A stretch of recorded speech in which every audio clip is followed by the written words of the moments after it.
milhares de carros elétricos invadiram os portos brasileiros e entupiram os pátios do Espírito Santo a Santa Catarina, em questão de meses. Os carros chineses não bateram na porta, eles derrubaram a parede.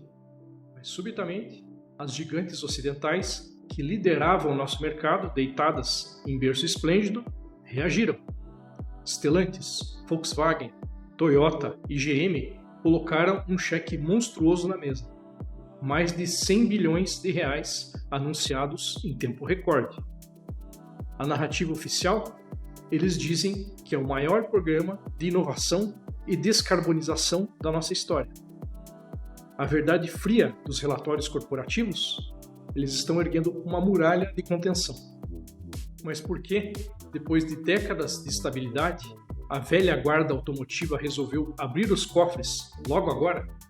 Eles estão realmente investindo no futuro ou apenas pagando caro para construir uma barragem regulatória e salvar suas próprias vidas? Volte a algumas casas e olhe o tabuleiro de cima. A BYD não apenas desembarcou no Brasil, ela também comprou o complexo de Camaçari, na Bahia, o antigo império da Ford. A GWM tomou conta da fábrica de Iracemápolis, que era da Mercedes-Benz. Isso gerou um pânico sem precedentes nas matrizes em Detroit, Wolfsburg e Tóquio. As montadoras tradicionais entenderam, da pior forma, que 100 anos de legado em engenharia de motor a combustão viram poeira da noite para o dia contra um chassi em formato de skate lotado de baterias LFP. A assimetria era gigante. O carro chinês, com incentivo tributário zero, chegava aqui carregado de tecnologia, custando o preço de um hatch popular pelado a combustão das tradicionais. O consumidor adorou isso. Afinal, quem não quer o melhor negócio? Então, como se para um inimigo que joga um jogo para o qual você não tem as peças? Simples, você muda o jogo. Foi então que a narrativa foi orquestrada. Transição pragmática, descarbonização tropicalizada. A solução mágica seria o híbrido flex. E você pode argumentar, mas Marco, o híbrido flex faz total sentido no Brasil, por conta das dimensões continentais e do nosso etanol. Concordo, faz mesmo. Mas no mundo corporativo, não confunda pragmatismo frio com bondade. O híbrido flex é espetacular para o Brasil, mas as montadoras tradicionais não amam o híbrido porque ele salva as árvores.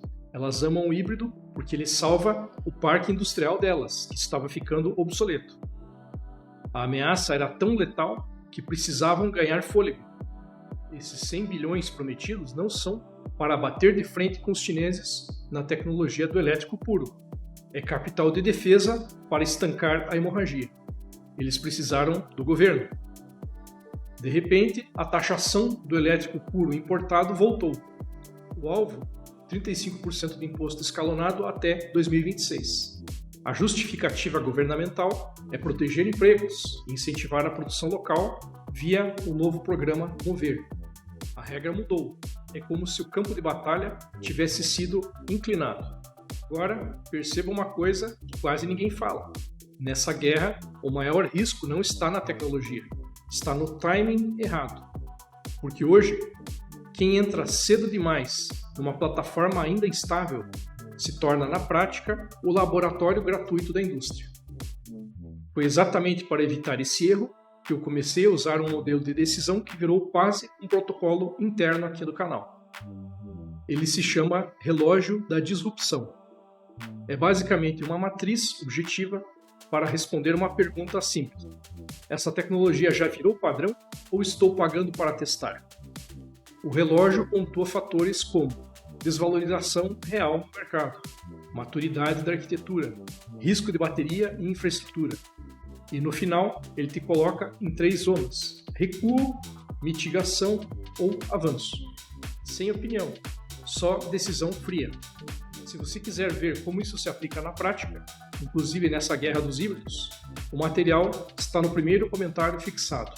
E os livros que embasam esse modelo estão na descrição. Agora, volta comigo para o tabuleiro, que o que as montadoras fizeram aqui foi exatamente isso. Elas não tentaram vencer, elas tentaram mudar o tabuleiro e ganhar tempo. O que aconteceu no Brasil nesses últimos meses não é uma briga de mercado comum. É um dos conceitos mais mortais da inovação sistemática rodando em tempo real.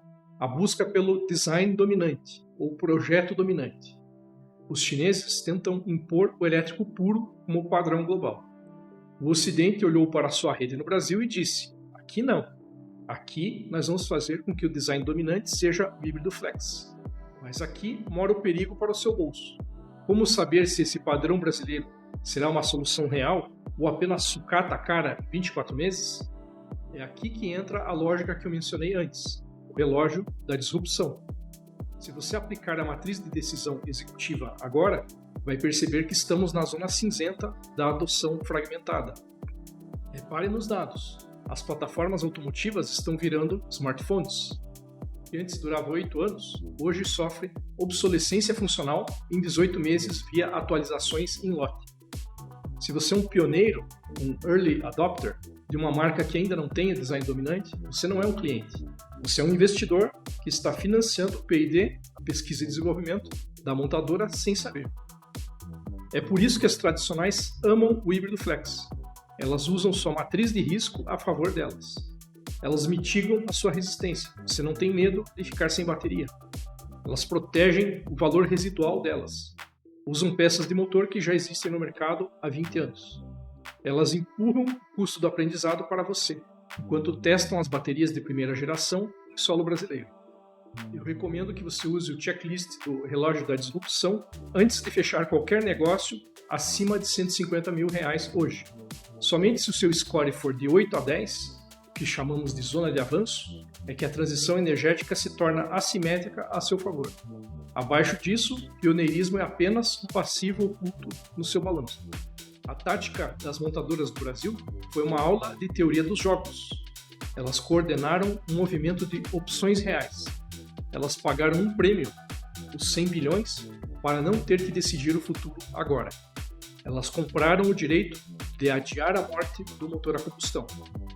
Ao prender o consumidor no híbrido flex, elas mantêm a rede de concessionárias viva, com revisões caras, e evitam a matemática da destruição, que o elétrico puro causa nas oficinas. Elas jogaram o risco da obsolescência no seu colo e pressionaram o governo. E o governo jogou impostos no colo dos chineses. E no final, também no seu colo, porque quem paga imposto, em última análise, é o consumidor.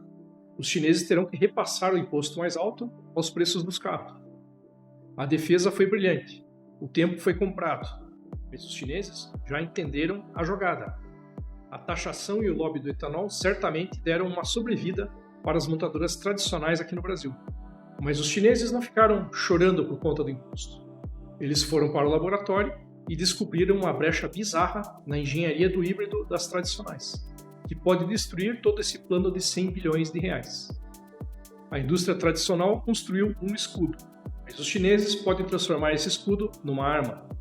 Para você entender que falha técnica é essa, os riscos financeiros do efeito Galápagos e o porquê do híbrido das tradicionais ser um Frankenstein de 2.000 peças, clica nesse vídeo aqui na tela.